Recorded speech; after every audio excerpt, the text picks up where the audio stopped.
Bapak Ibu, sedulurku kabeh, mungkin selama uji coba pembelajaran tatap muka ini, di antara panjenengan masih ada kekhawatiran. Ini anak saya aman apa enggak ya di sekolah?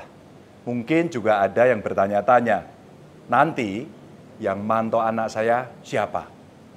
Bapak Ibu Guru apakah bisa memantau terus kira-kira ya? Apakah teman-temannya juga bisa saling menjaga? Ya, sama Bapak Ibu, perasaan kita sebenarnya sama. Anak saya kan juga lagi kuliah, sebentar lagi juga masuk tatap muka gitu. Saya juga kepikiran terus gimana nanti prokesnya di kampus.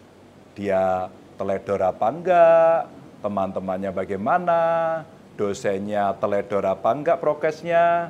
Saya kan tidak bisa mantau setiap hari, lawang kuliahnya di Jogja.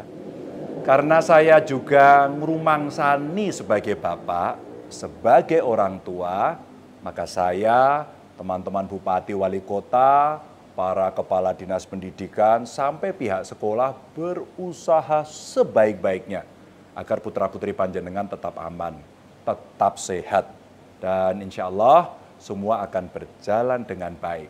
Nah, untuk memastikan itu semua, Bapak Ibu, saya itu setiap hari keliling, muter-muter, setiap hari, sambil sepedaan. Saya mampir ke sekolah-sekolah untuk melihat bagaimana pelaksanaan PTM ini. Bapak Ibu, dari yang saya lihat, ini sementara loh ya, secara umum persiapannya sudah cukup baik.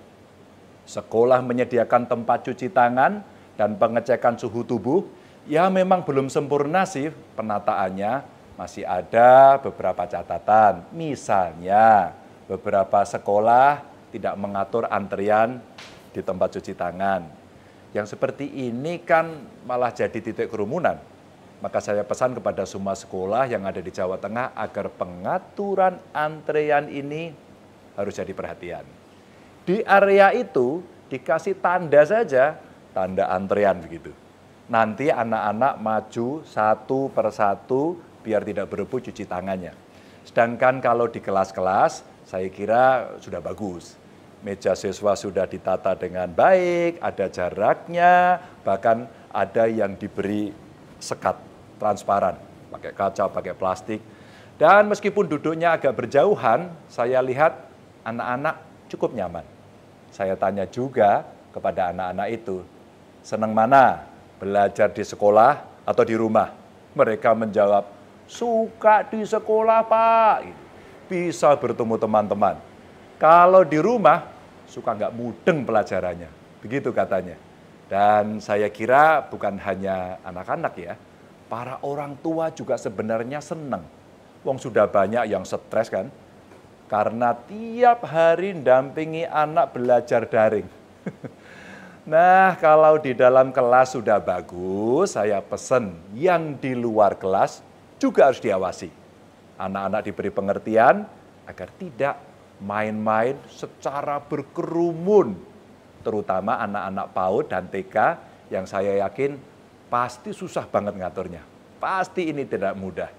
Ini saya titip pada Bapak Ibu Guru, panjenengan tidak hanya dituntut untuk sabar, tapi juga kuat dan tegas dalam penerapan prokes.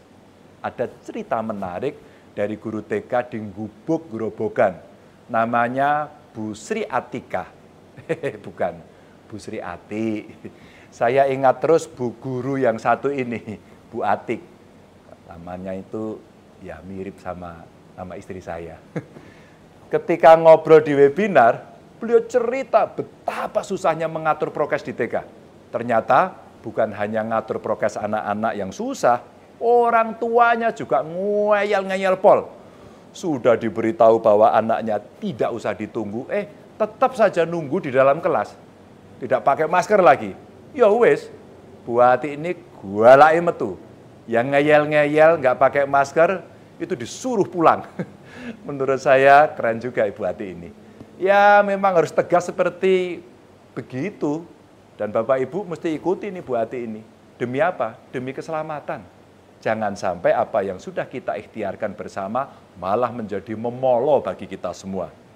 Yang harus diperhatikan juga ketika pulang sekolah. Kenapa? Pas pulang, Karena kalau pas berangkat sih saya lihat semuanya oke, bagus. Yang rumahnya dekat rata-rata jalan kaki. Yang jauh diantar orang tuanya. Ada juga yang naik motor atau mobil. Tapi pas pulangnya, lah ini, saya lihat banyak yang pulangnya naik angkot. Saya bilang ya sementara ini jangan dululah. Minta kepada bapak ibunya untuk jemput. Karena kita tidak bisa menjamin di angkot ini kira-kira duduknya berjarak apa enggak ya. Kemarin saya melihat ada siswa yang diantar dan dijemput bapaknya dengan sepeda motor. Tapi bagian belakang motornya itu ada seperti gerobak kecil untuk jualan bakso kuah. Saya ternyuh, tapi sekaligus bangga. Bangga pada si bapak yang sembari jualan bakso masih meluangkan waktu untuk antar jemput anaknya. Dan bangga juga pada si anak ini yang tetap pede, biarpun dijemput pakai motor, diantar pakai motor dengan gerobak bakso. Semoga kelak anak ini menjadi orang hebat. Nah Bapak Ibu, tirulah Bapak tukang bakso ini. Karena kesuksesan PTM ini tidak hanya tanggung jawab guru atau pihak sekolah saja, tapi juga tanggung jawab orang tua. Tolong para orang tua wanti-wanti juga pada anak-anaknya agar selalu taat protokol kesehatan sejak berangkat.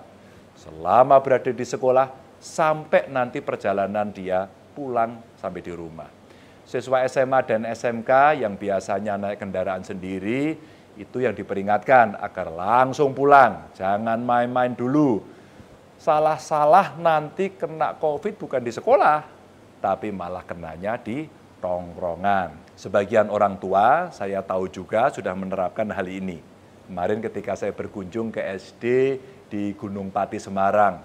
SD berapa itu ya? Kalau nggak salah SD Sadeng 2. Ini kalau nggak salah loh ya. Ada anak bernama Wafa. Saya lupa nama lengkapnya. Saya sempat ngobrol dan bertanya soal prokes. Anak ini tahu dengan baik soal prokes dari siapa coba? Ibunya. Ibunya Wafa juga berpesan kalau di sekolah jangan sekali-kali menurunkan masker. Wah, saya seneng pol. Ibunya si Wafa ini paham betul bahwa godaan terbesar dalam kegiatan di luar rumah seperti PTM ini ya nurunin masker. Bukan hanya siswa, justru guru-guru ini yang sering tidak disiplin. Hati-hati Bapak Ibu guru, entah karena lupa atau mungkin dia sengaja. Ketika ngecek sekolah-sekolah saya masih sering melihat kawan-kawan guru yang maskernya diturunkan di dagu, ya. Tolong diperketat lagi, didisiplinkan lagi. Hati-hati nggih Bapak Ibu guru, ampun nyepelekke. Guru niku jari tiang sepah digugulan ditiru. Jangan sampai anak-anak meniru ketidaktaatan panjenengan semua. Nah, yang terakhir soal seragam. Terus terang saya terima banyak sekali protes dari wali murid. Mereka keberatan karena diwajibkan membeli seragam sekolah yang harganya jutaan. Saya sudah langsung perintahkan agar kewajiban beli seragam itu dicabut. Bagi siswa yang orang tuanya kaya atau mampu ya tidak masalah, silakan saja. Tapi untuk keluarga yang tidak mampu, janganlah. Situasi lagi pandemi, lagi sulit mencari rezeki. Pihak sekolah harus memahami situasi sulit yang dihadapi para orang tua ini. Jadi kebijakannya tolong dilonggarkan. Tidak pakai seragam, tidak masalah. Yang penting anak-anak bisa mengikuti pelajaran dengan aman dan nyaman. Gitu ya. Selamat belajar anak-anakku. Tetap patuhi protokol kesehatan dan jaga terus kewarasan kita.